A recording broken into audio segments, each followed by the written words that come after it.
Hello दोस्तों। तो आपका स्वागत है मास्टर जी प्रोग्रामिंग वीडियो ट्यूटोरियल्स में। इस वीडियो में आपको समझाऊंगा डेटा टाइप्स के बारे में।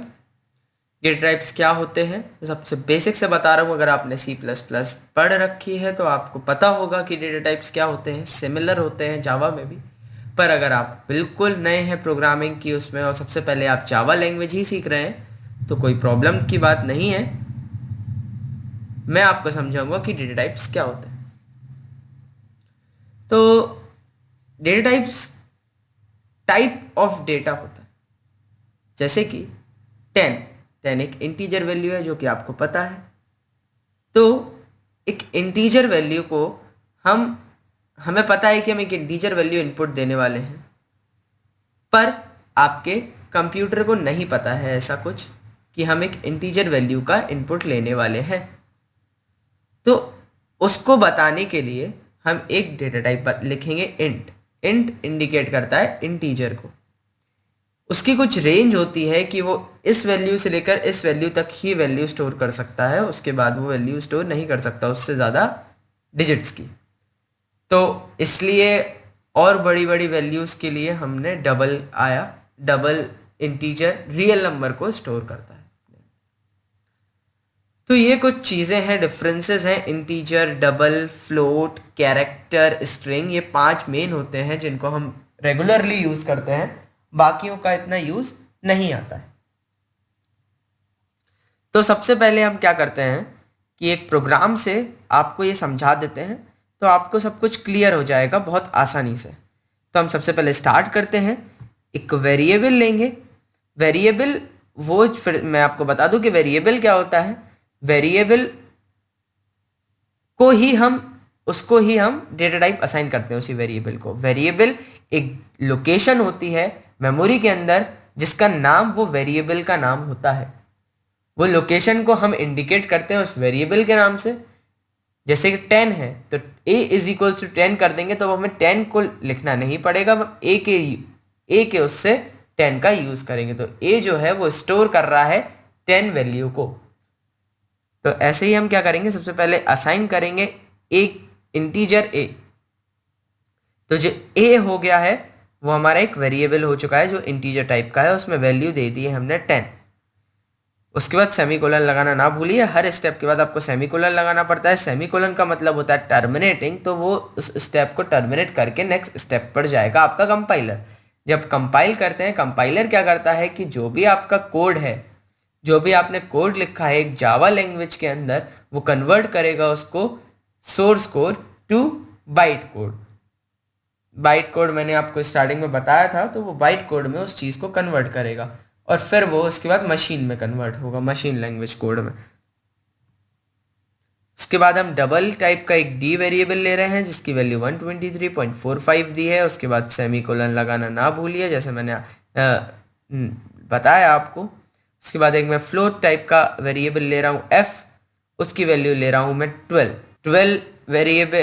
वैल्यू ली है मैंने, एफ में स्टोर कराई है। फ्लोट टाइप का एक कैरेक्टर सी ले रहे हैं, सी में कैरेक्टर स्टोर होंगे, ए बी सी डी ये कैरेक्टर्स स्टोर होंगे। तो मैं ए स्टोर करा रहा। कैरेक्टर को जब हम स्टोर करते हैं तो उसको सिंगल कोट्स में स्टोर करना पड़ता है, ये आपको बात पता होनी चाहिए।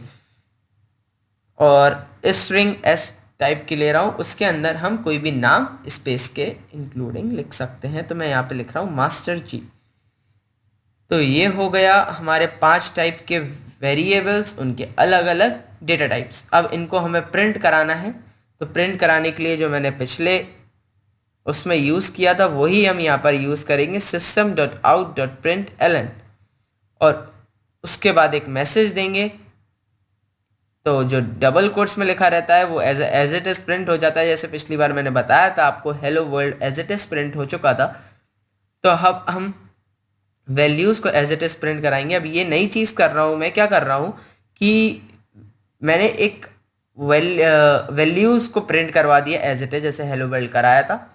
उसके बाद प्लस साइन लगाकर ए दे रहा हूँ। तो जो भी ए की वैल्यू होगी, ये मत सोचिए वो एड अप होकर आएगी। प्लस का मतलब होता है यहाँ पर कि वैल्यूज़ के बाद मेरे को ए की जो भी वैल्यू है उसको प्रिंट करना है।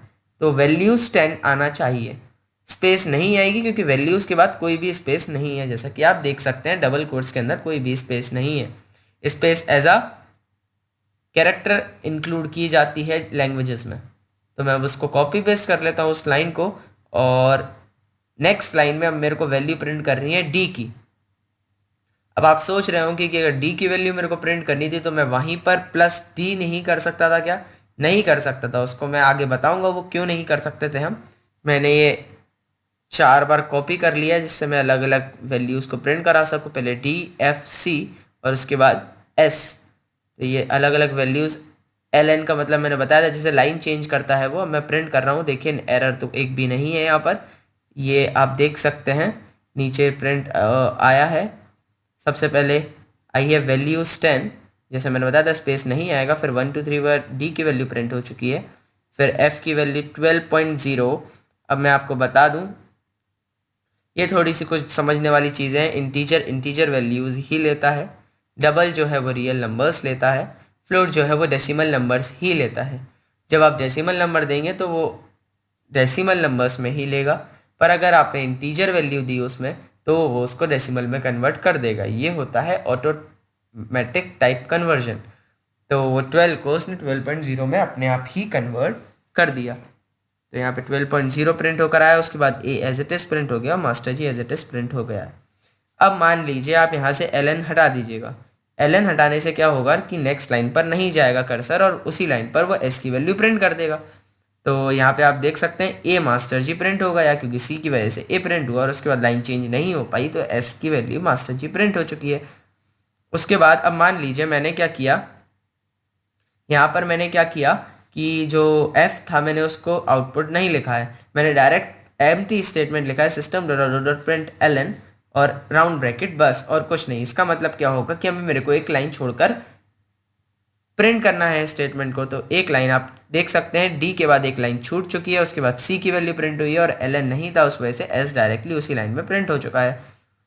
अब आप ये सोच रहे होंगे मैंने वहाँ पर वो ए प्लस ए प्लस डी प्लस एफ ऐसे नहीं करता है। अगर मान लीजिए डी प्लस एफ यहाँ पे मैंने कर दिया तो वो क्या करेंगे, दो डबल और फ्लोट वैल्यू को प्रिंट करके वो वैल्यू दे देगा। तो आप देख सकते हैं यहाँ पर क्या प्रिंट हुआ है, 135.45 135.45 यानी कि 123.45 plus 12 D plus F, D और एफ दोनों की वैल्यूज को प्रिंट होकर वो दोनों प्लस हो चुकी हैं और वहाँ पे प्रिंट हो चुकी है, इसलिए हम वहाँ पर डी प्लस एफ नहीं कर सकते थे। अब अगर आप चाहते हैं कि हम एक ही बार system dot print L N लिखें और हम एक एक स्पेस देकर हम सारी वैल्यूज़ प्रिंट कराते हैं, जैसे आप चाहते हैं कि पहले वैल्यूज़ प्रिंट हो, जो मैंने मैसेज दिया वैल्यूज़, फिर 10, फिर स्पेस 123.45, फिर स्पेस, फिर 12, फिर स्पेस ए, फिर स्पेस मास्टर जी।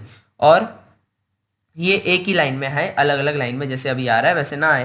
तो आप क्या करें कि जैसे मैं यहाँ पे कर रहा हूँ D plus double quotes plus F. अब इस चीज़ को रन करिए आप, मैंने डबल कोट्स के अंदर स्पेस नहीं दी है तो उसने क्या किया, पहले 123.45 प्रिंट किया एफ डी की वैल्यू, फिर 12.0 प्रिंट करी एफ की वैल्यू। अब मैंने अगर स्पेसेस दे दी तो अब रन करिए तो देखिए 123.45 और 12.0।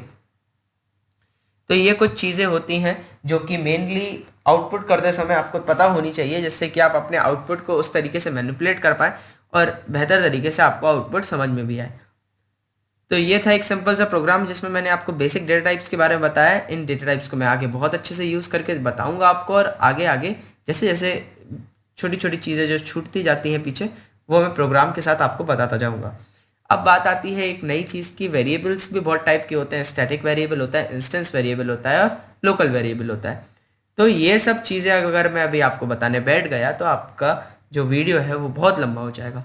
और दूसरी बात ये कि अभी अगर मैंने आपको लोकल वेरिएबल, स्टैटिक वेरिएबल और इंस्टेंस वेरिएबल के बारे में बताया तो आपको समझ में बिल्कुल भी नहीं आएगा, क्योंकि अभी आपको फंक्शंस पढ़ाना है, आपको बहुत सारे टॉपिक्स पढ़ाना है जावा से रिलेटेड।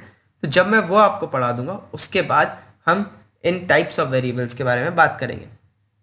तो आप ये मत सोचिएगा कि मैंने टाइप्स ऑफ वेरिएबल्स नहीं पढ़ा है, मैं आगे आने वाले ट्यूटोरियल्स में टाइप्स ऑफ वेरिएबल्स भी पढ़ाऊंगा। तो मिलते हैं नेक्स्ट ट्यूटोरियल में जिसमें मैं आपको समझाऊंगा और कुछ टॉपिक्स। Thank you.